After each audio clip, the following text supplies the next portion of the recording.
Hello friends,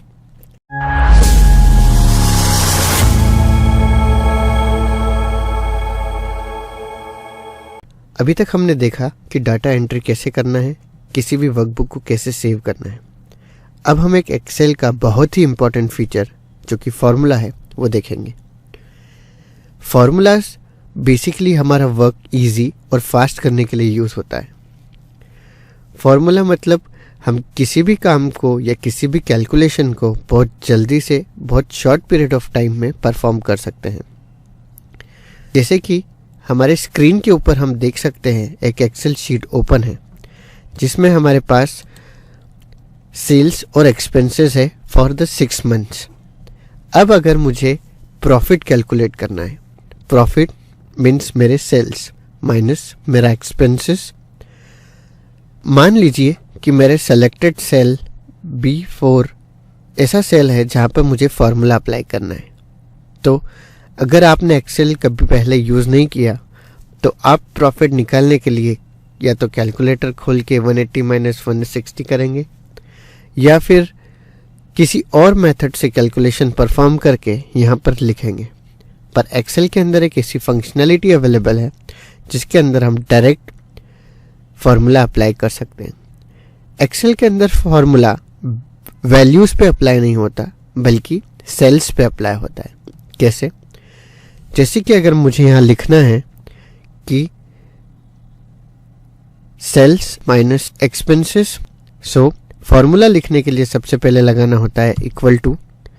उसके बाद हमको लिखना है कि B2 की जो भी वैल्यू है, जैसे ही मैं B2 लिखता हूँ वो वहाँ पर ब्लू हो जाता है, माइनस B3 में जो वैल्यू है। जैसे ही मैं टैब या इंटर करूँगा तो वो अपने आप कैलकुलेट होके आ गया। आपको याद होगा हमने बेसिक्स ऑफ एक्सेल के टाइम पे हमने देखा था फार्मूला बार। तो जैसे ही मैं 20 वाले सेल को सेलेक्ट करता हूँ, यहाँ पर मुझे अपना फार्मूला दिख जाता है B2 माइनस B3। जैसे ही मैं फार्मूला बार में क्लिक करूँगा उन सेल्स को वो हाईलाइट कर देगा। सो ये हुआ फार्मूला बनाने का एक तरीका। अब अगर मैं किसी और वैल्यू पे क्लिक करूँगा तो फार्मूला बार में सिर्फ वो वैल्यू आती है, पर जैसे ही मैं 20 पे क्लिक करता हूँ तो फार्मूला बार में उसका फार्मूला आता है। सो ये हुआ हमारा एक तरीका।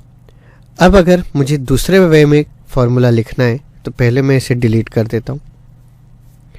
अब एक दूसरे मेथड से हम फार्मूला लिखेंगे, पर अब हम सेल का नाम टाइप नहीं करेंगे, हम करेंगे इक्वल टू। जैसे ही मैं 2 बार अप एरो को प्रेस करता हूँ वो मेरे B2 वाले सेल को सेलेक्ट कर लेता है। उसके बाद मैं टाइप करूँगा माइनस, और मैं एक बार अप एरो प्रेस करूँगा तो वो मेरे B3 सेल को सेलेक्ट करता है। जैसे ही मैं एंटर प्रेस करता हूँ तो आप देख सकते हैं B2 माइनस B3 वाला फार्मूला हमारे सेल B4 के अंदर आ गया। इसे आप फार्मूला बार में भी देख सकते हैं, डबल क्लिक करके इस पर्टिकुलर सेल में भी देख सकते हैं। ये करने में हम कभी भी मिस टाइप नहीं करेंगे, यानी कि हम कभी भी सेल का नाम गलत एंटर नहीं करेंगे। सो ये था हमारा एक दूसरा method of writing the formulas. एक और तरीका होता है जिससे हम फार्मूला लिख सकते हैं। पहले मैं इस सेल को डिलीट कर देता हूँ। इस तरीके में आपको अपने दोनों हाथों का यूज़ करना पड़ेगा। सबसे पहले यहाँ पे हम लिखते हैं इक्वल टू।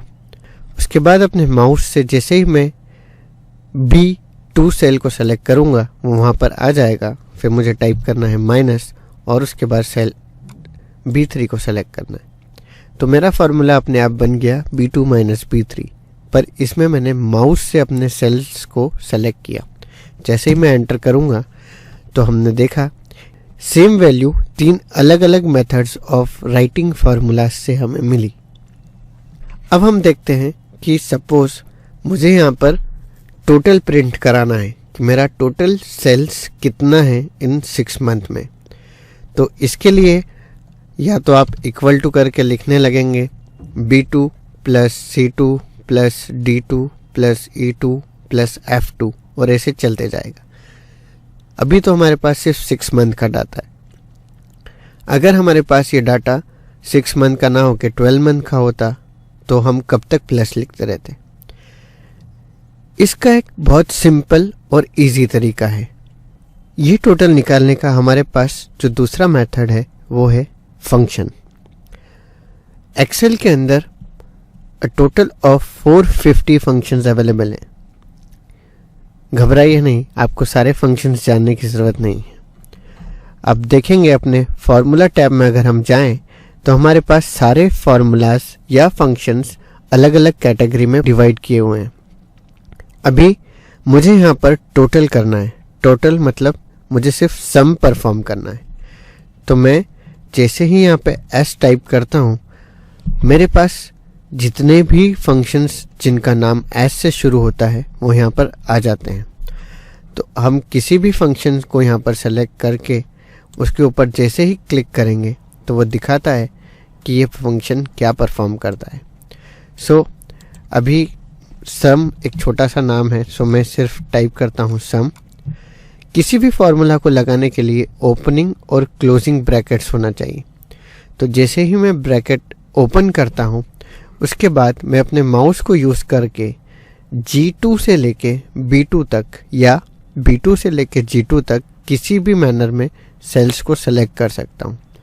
तो मैंने अपने G2 को सेलेक्ट किया, ड्रैग करते हुए मैं जाऊँगा B2 तक। जैसे ही मैं इस पूरी रो को या जितना मुझे डाटा का सम करना है उनको सेलेक्ट करता हूँ, अब मुझे एक क्लोज ब्रैकेट लगाना होगा। पर एक्सेल के अंदर अगर आप फंक्शंस यूज़ कर रहे हो तो आप डायरेक्टली एंटर करोगे तो आपका डाटा मिल जाएगा 1620, जो कि टोटल है इन सारे सेल्स का। हम क्रॉस चेक कर लेते हैं। तो अगर मैं इन सेल्स को सिलेक्ट करके रखूं तो हमारे स्टेटस बार में हम देख सकते हैं कि हमारे पास सम की वैल्यू है 1620। ऐसे ही अगर मुझे एवरेज निकालना है तो एवरेज जो होता है वो होता है इन सब का सम डिवाइडेड बाय 6। तो एवरेज निकालने के लिए मैं लिखूंगा इक्वल टू, एक बार लेफ्ट एरो मतलब मैं अपने H2 सेल को सिलेक्ट करूंगा एंड डिवाइडेड बाय 6। जैसे ही मैं एंटर करूंगा तो मुझे अपनी एवरेज वैल्यू मिल जाएगी 270। सो फॉर्मूला का यूज़ करके या फंक्शंस का यूज़ करके हम अपने किसी भी कैलकुलेशन को बहुत इजी मैनर में परफॉर्म कर सकते हैं।